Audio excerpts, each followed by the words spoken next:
Olá, quarto ano, estamos iniciando mais uma aula de matemática e hoje nós vamos estar falando ainda sobre números decimais.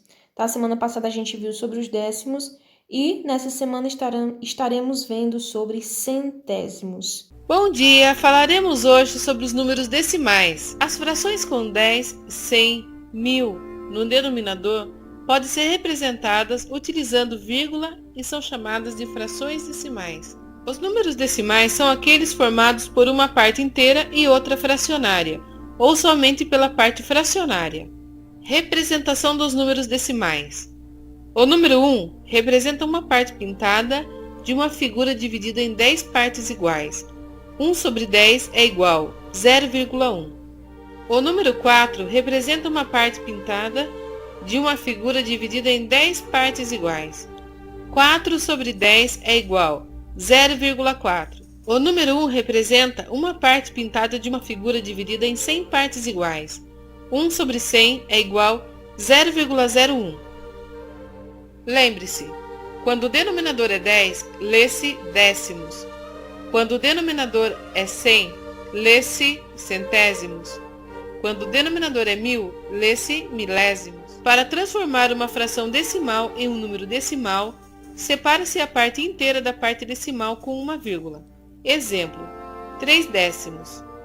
0,3, o décimo representa uma casa depois da vírgula. 3 centésimos. 0,03. O centésimo representa 2 casas depois da vírgula. Então, no livro de vocês, ele vai trazer uma breve explicação, onde vocês devem prestar bastante atenção no que for dito aqui agora, certo? Então, ele traz para vocês uma figura, certo?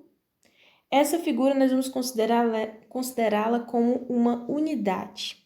E essa unidade ela foi dividida em 100 partes iguais e uma delas foi colorida de roxo. Então, pode-se dizer que aqui nessa figura tem 100 quadradinhos, ok? Já que nós estamos falando de centésimos, portanto, são 100. E um quadradinho apenas foi colorido de roxo. Ele quer saber que fração representa essa parte colorida de roxo. Então, gente, já que nós estamos falando de centésimos, quando eu for representar em forma de fração, sempre o meu denominador na fração vai ser o 100. Lembra que lá no décimo o denominador era o 10, né? Aqui, o centésimo, na fração, será representado pelo 100. Então, já que eu tenho só uma parte colorida, lembra que toda figura, a parte colorida é a parte de cima da minha fração, o numerador? Então, essa fração será um centésimo, ok? Sempre eu vou ler centésimo porque está se tratando do 100. Então, essa parte colorida de roxo indica um centésimo da figura. Nesse caso, o número decimal que representa essa parte é 0,01. Escreva a fração e o número decimal que podem representar a parte colorida de verde em cada figura. Então, aqui nada mais é para vocês contarem, né? Não precisa vocês contarem todos os quadradinhos, porque já que nós estamos falando de centésimos, cada figura dessa daqui vai ter 100 quadradinhos ao todo. Ele quer saber a parte colorida. Então, nessa primeira figura, eu tenho na parte colorida 36 quadradinhos coloridos, tá? Então, a minha fração ficará 36 centésimos. Por que centésimo? Porque é o total da minha figura, né? O total de quadradinhos, total que foi dividida aí a minha figura. Como que fica esse 36 centésimos em forma decimal? Fica 0,36. Na figura do lado, eu tenho 63 quadradinhos coloridos, portanto, ficam 63 centésimos. E na forma decimal fica 0,63. Agora, pessoal, aqui ainda na explicação, ele quer que vocês completem o quadro, tá? O quadro, ele tem a parte das frações, do número decimal e escrito por extenso. Então, na primeira parte, que já está totalmente respondido, eu tenho 36 centésimos na fração. Convertendo para o número decimal, fica 0,36 e escrito por extenso fica 36 centésimos. Mesma coisa eu vou fazer com o 0,63 aqui. Primeiro eu vou colocar em forma de fração, porque já que é o 63 aqui, ó, depois da vírgula é o 63. Então, o número depois da vírgula é o que vai ficar em cima, beleza? Então, é 63 centésimos. E escrito por extenso, a mesma coisa, 63 centésimos. Aqui abaixo eu tenho a fração 75 centésimos. Na forma decimal fica 0,75. E escrito por extenso fica 75 centésimos. Então, a gente aprendeu sobre os décimos e hoje sobre os centésimos. Teremos décimos quando o todo, né, a figura, for dividida em 10 partes. E teremos um centésimo quando o todo for dividido em 100 partes. E lembrando que para calcular uma fração unitária de uma quantidade, a gente só precisa dividir o todo pelo número de partes. Então, se eu quiser converter a minha fração em número decimal, basta eu dividir. Por exemplo, 36 dividido por 100 dá 0,36. 63 dividido por 100 dá 0,63. Por exemplo, pessoal, na fração 24 centésimos, eu quero converter ela para o número decimal, tá? Primeiro de tudo, que quando eu for converter para o número decimal, ele tem que ter 3 números. Por quê? Porque eu estou falando do 100. Se fosse só o 10, seriam 2 números, mas como é 100, então são 3. Por isso que fica 0,24, que são 3 números, porque a gente está falando de centésimo. Se fosse, por exemplo, a fração 230 centésimos, como que eu iria fazer? 230 centésimos. Será que eu vou colocar o 0,230? Não, porque aí vai ficar 4 números, aí a gente já vai estar falando de milésimo, então vai estar errado. Então, o que eu faço? Eu coloco 230, só que eu adiciono uma vírgula, né, depois do 2, então fica 2,30. Vocês têm uma atividade na página 115 até a página 118, do 1 ao 6. Prestem bastante atenção em todas as orientações que forem ditas aqui para vocês responderem à atividade. Então, na questão 1, pessoal, ele traz aí algumas informações sobre a água no Brasil, tá? Tem as informações da letra A e da B. Depois, vocês vão pintar as partes necessárias das figuras para representar essas frações que foram destacadas acima. Então, na letra A, diz lá assim, ó, o Brasil possui cerca de 12 centésimos do total da reserva de água doce do planeta, tá?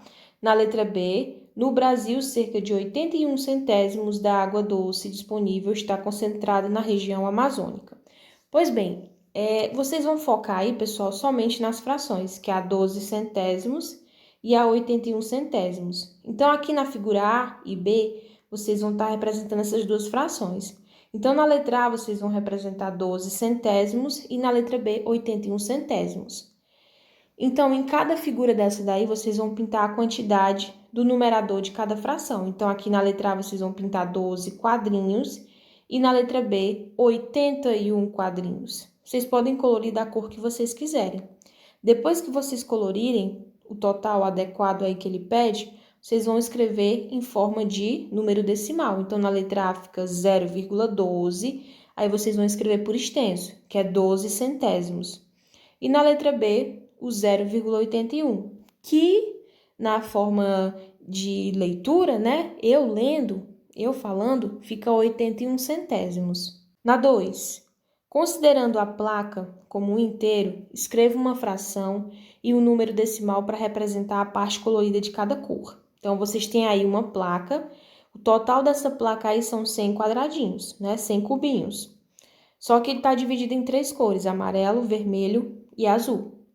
Na cor amarela, por exemplo, vocês vão contar o total de amarelos, né, que aparecem na figura, que são 24. Então, fica 24 centésimo. Por que 24 centésimo? 24 é o total de quadrinhos amarelos e 100 é o total, né, ao todo aí da figura. Então, fica 24 centésimos. E em forma decimal fica 0,24, ok? A mesma coisa vocês vão fazer com o vermelho e o azul. 3. Fernanda desenhou 2 figuras do mesmo formato e do mesmo tamanho. Ela dividiu a primeira figura em 10 partes iguais e coloriu 5. E dividiu a outra figura em 100 partes iguais e coloriu 50. Então, essas duas figuras aí, elas representam a parte de um todo, certo? Então, ele pergunta na letra A: as partes coloridas de verde representam a mesma parte do todo nas duas figuras? Sim ou não? Sim, né, pessoal? Ela está representando as duas figuras, são quantidades diferentes, mas ambas as figuras estão divididas aí em duas partes, certo? Letra B. Que número decimal pode representar a parte colorida de verde na figura dividida em 10 partes iguais? A primeira figura que está dividida em 10 partes iguais, eu vou e transformo ele em número decimal, fica 0,5. E nas 100 partes iguais, fica 0,50. Porque já que ela pintou metade, né? Na primeira figura não são 10 quadradinhos ao todo, perdão, 10 barrinhas, e ela só coloriu 5, então fica 0,5. Já na segunda figura, são 100 partes iguais e ela pintou metade, portanto, ela pintou 0,50. De acordo com as respostas dos itens A e B, o que você pode concluir? A gente pode concluir aí que a figura, as duas figuras, elas estão divididas em partes iguais, certo? Pela metade. 4. Então, aí ele traz o exemplo, né, que 1 centímetro é igual a 1 centésimo, igual a 0,01 metros. Vocês vão fazer de maneira semelhante os itens A, B, C e D. É bem simples, pessoal. Vocês têm aí as medidas, né? 6 metros e 92 centímetros. O que vocês vão fazer? Vocês vão só repetir os números, adicionando as vírgulas. Então, na letra A, que é 6 metros e 92 centímetros, vocês colocam 6,92. No 3 metros e 51 centímetros, vocês colocam 3,51. A mesma coisa com as letras C e a letra D. Número 5. Agora a gente vai falar de coisa boa, vamos falar de dinheiro. Ao agruparmos 10 moedas de 10 centavos ou 100 moedas de 1 centavo, obtemos aí o valor de R$1, né? Então, 10 centavos equivalem a 1/10 de real. E 1 centavo equivale a 1 centésimo de real. Deste modo, nós podemos escrever. A gente vai estar representando o dinheiro aí, tá? Em forma de número decimal. Então, eu tenho aqui uma cédula de R$2, uma moeda de 50 centavos e uma moeda de 5 centavos. Portanto, eu tenho R$2,55. Ou, na forma decimal, 2,55. A mesma coisa vocês vão fazer com a letra A, B, C e D, tá? Vocês têm algumas quantias aí, tanto em cédula como em moeda, e vocês vão representar em número decimal. Na letra A eu tenho 50 centavos e 25 centavos, tá? Então, vou somar os dois valores e vou ter aí uma quantia. 50 centavos com mais 25 centavos dá 75 centavos. Só que eu vou representar em forma de número decimal, então fica 0,75. Quando essa minha quantia passa de R$1, né, eu vou representar ela de outra forma. Por exemplo, na letra C, eu tenho 3 moedas de R$1 e uma de 5 centavos. Então, como é que eu vou representar em número decimal? 3,05. Porque passou de R$1, então, antes da vírgula, vai ser o número 3 e depois o 0,5. A mesma coisa vocês vão fazer com a letra B e a D. Número 6. Alguns números decimais podem ser identificados em certas placas de trânsito, como a gente viu, né? Então, aí na primeira placa eu tenho 2,20 metros na altura máxima e na segunda placa tenho 1,80 metros na largura máxima. Então, na letra A, nós vamos só escrever por extenso essas medidas indicadas em cada placa. Então, na primeira eu tenho 2 metros e 20 centímetros e na segunda placa eu tenho 1 metro e 80 centímetros. Aí vocês vão escrever. Letra B. Quantos centímetros tem a medida apresentada na placa que indica a largura máxima? Qual é a placa que indica a largura máxima aqui? É essa número 2. Aí vocês vão colocar o mesmo número, só que em forma de centímetro, e vão retirar essa vírgula, então fica 180 centímetros. Eu espero que vocês tenham compreendido, né? As nossas dúvidas nós vamos tirar, né, individual ou em grupo na nossa videochamada. E no mais, eu desejo para vocês uma boa aula, bons estudos, e a gente se encontra na próxima. Não deixem de perguntar quando tiverem dúvidas, tá? Um abraço!